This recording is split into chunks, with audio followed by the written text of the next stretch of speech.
We ask God for things, but when He gives them to us, we're not obedient. And sometimes we may not even ask God for a certain thing, but He's telling us to do something and we're not being obedient.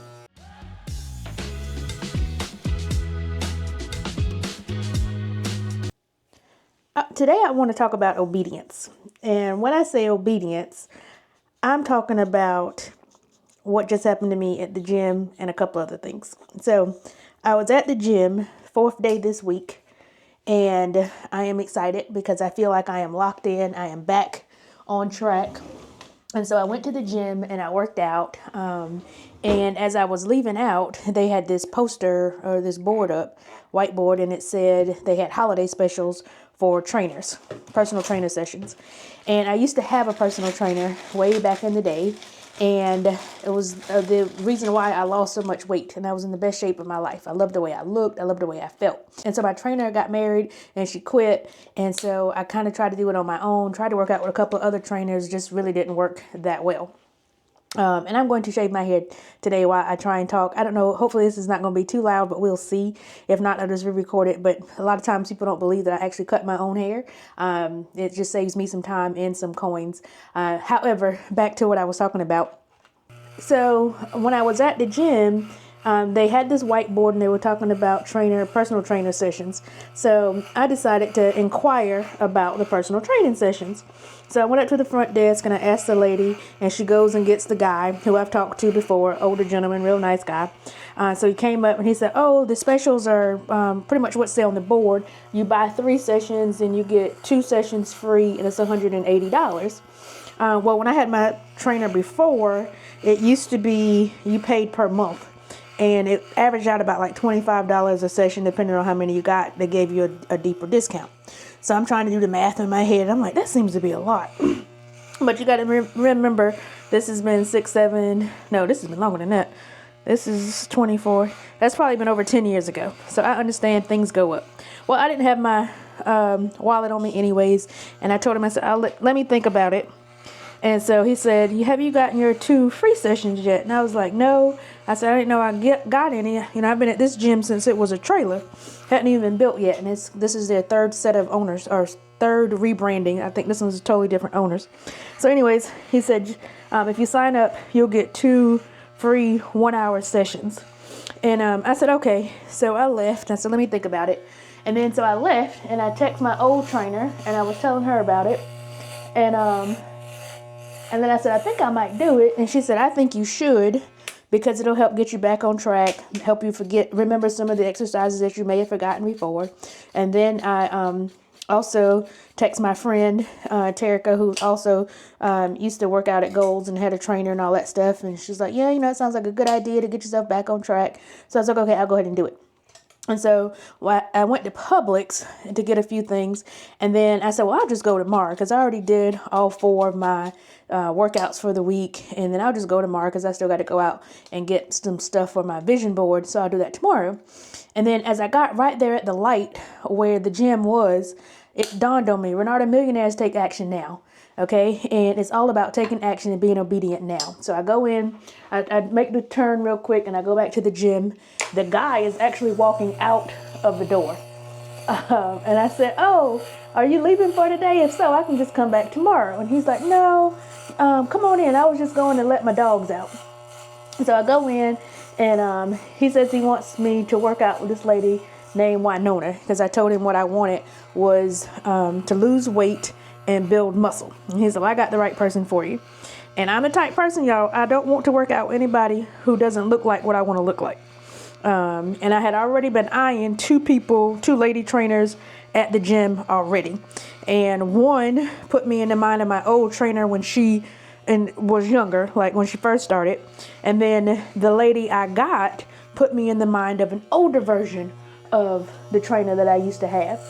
And so I'm like, well, shoot, okay, I can dig this. Well, whenever I came back, signed up, I got to meet the lady up close. This lady is a bodybuilder, okay? She got muscle, and a firm handshake. So I'm like, okay, I'm going to like Winona. And so we sat down and we talked real quick because she had a 2 o'clock, so I got there about 1:30. And so tomorrow I'm going in for my first 1-hour session we'll do some baseline exercises and some things like that. I know one thing, I better not mess up my hair trying to record and talk and shave my hair at the same time. One thing I do is I will shave my head in advance if I've got something going on, so that if I do gap it up, it'll grow back before I gotta go somewhere important. Okay, so back to the obedient part of it is the Bible, because I'm reading the Bible again in a year, but it might take me 4 years because this time I'm really taking my time. I've done it twice front to back, but this time I want to just take my time. So if it takes me 4 years, 5 years, I don't care. I just want to make sure that I get through it and actually give some time to what I'm trying to read and study. And Abraham came to remembrance because I'm still in the book of Genesis. And when the Lord called Abraham to leave his family, the passage, the next scripture says, the next day, no, I don't know if that one was the next day, but Abraham actually obeyed God and left. And then the one where he tells Abraham to go and sacrifice his only son, Isaac, the next passage says the next day. Okay, so Abraham didn't wait. Abraham was favored by God because of his obedience. And I think a lot of times we ask God for things, but when he gives them to us, we're not obedient.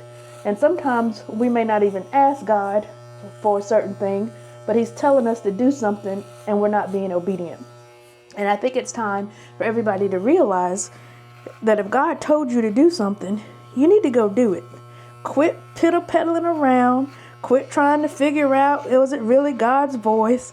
You'll know it. And when you're second guessing yourself, it's just because you're procrastinating, you're scared, there's something on the other side of it that you're nervous about, or it's an inconvenience. And I'm telling you right now, your blessings and the blessings of others is waiting for you just to accept and be obedient to what God has called you to do.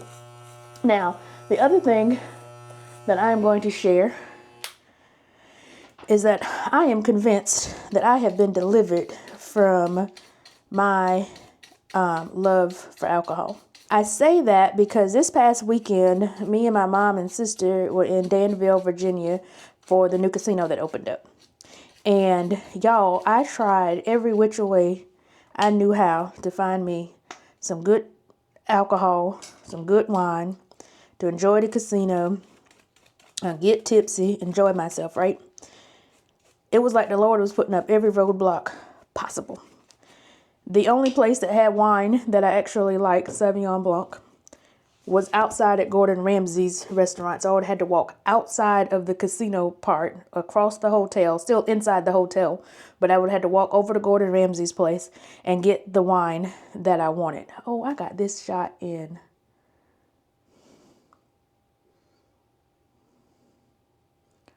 I don't have this shot in the right format. I just realized that I was shooting this the whole time in real format, and I've made this video for YouTube. So I'm not going back to redo it because I've already cut my hair. So that was the other point. But I may re-record it if you can't hear it. But anyways, so this weekend I was doing everything I could to get my drink on, enjoy myself, blase woo. And it was like the Lord was putting up every single roadblock for me getting alcohol. I would go to one bar and they said, oh, we don't serve wine. The other one, oh, we don't have Sauvignon Blanc. We got a Riesling and a Chardonnay, which they were both horrible. And usually I would just drink it. But this time I'm also, I had already started the Optavia program. So I was trying to use my calories wisely. So I was like, no, I'm not going to drink it if it's not good. So I finally found one place that had what I wanted. But again, I would have had to walk out of the casino and then go over there to get what I wanted to drink. So even the food was horrible. I figured I would just put some of the lean and green to the side, get me some, they had an Asian restaurant on the inside, which if you've ever had Chinese food at an actual casino, it is the best. And so I went there. The food was horrible. I had the Mongolian beef. It was horrible. The rice was horrible. And so the only place that was good was the pizza place. And so I did get a pizza one night, ate like half of it. Literally the next night, I tried to go back and get more pizza. it was closed. So it was just roadblock after roadblock after roadblock. And so Saturday night when I got back, I was already home and I decided, you know what, I'm just going to make my own cocktails, So I made a blueberry Moscow Mule. I made a regular Moscow Mule. I made a blood orange Moscow Mule. And so I was just drinking and drinking and drinking. Didn't really feel anything. Went to sleep, woke up the next morning. I actually went to sleep on the chair, and I woke up off the chair at about 4:30 in the morning. So I'm like, well, I might as well stay up so that I can go to the 8 o'clock service at church. And it dawned on me when I was leaving church, I wasn't hungover. I didn't feel bad. I didn't feel sick. But what I did feel, I just felt different. I felt like I did not want any alcohol. I felt like it wouldn't bother me if I never drank again in my entire life. And I said, Lord, have I been delivered? Because I remember saying before that I never put on my list, and I may have had it in a video, that I wanted the Lord to help me with alcohol, because I didn't want him to remove the taste completely, because I do enjoy drinking. And I know if I put it on and be serious about it, he'd answer the prayer. Well, I got to the point where I thought it was beginning to be too much. So I did ask and pray for the Lord's help with this alcohol. And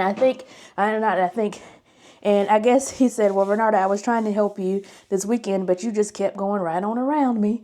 So I'll just turn off something. Literally, it feels like something's turned off in my brain where I do not want to drink. And so yesterday was Christmas. The day before that was Christmas Eve.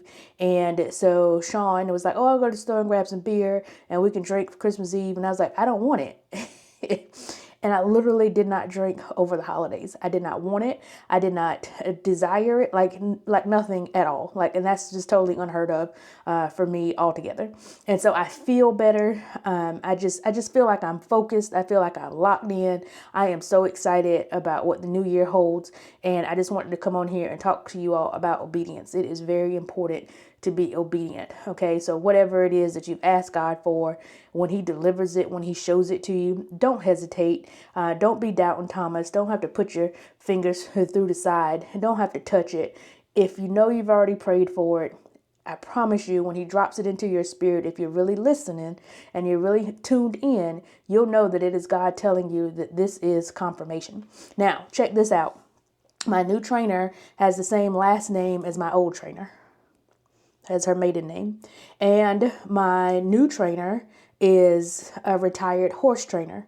My old trainer loves horses and she's doing barrel races and horse training and stuff right now. I think I may have met the 61-year-old version of my old trainer. And so it's just, to me, that's just more confirmation that God says, Renata, I know you have been tired of being sick and tired of being overweight.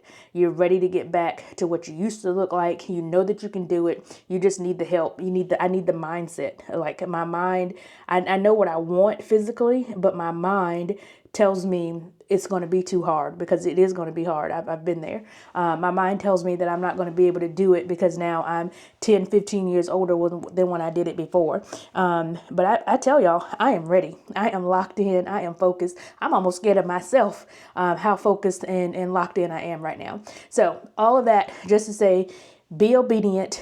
Look for signs of confirmation because they're right there. And sometimes they come back to back to back, and be tuned in to the word of God and to the voice of God. And when he tells you to act and he tells you to do something, take action now. Don't procrastinate. Don't wait, because the next moment's not promised. The next day is not promised. So take advantage of what you heard from God and go out and do the things that he has called you to do.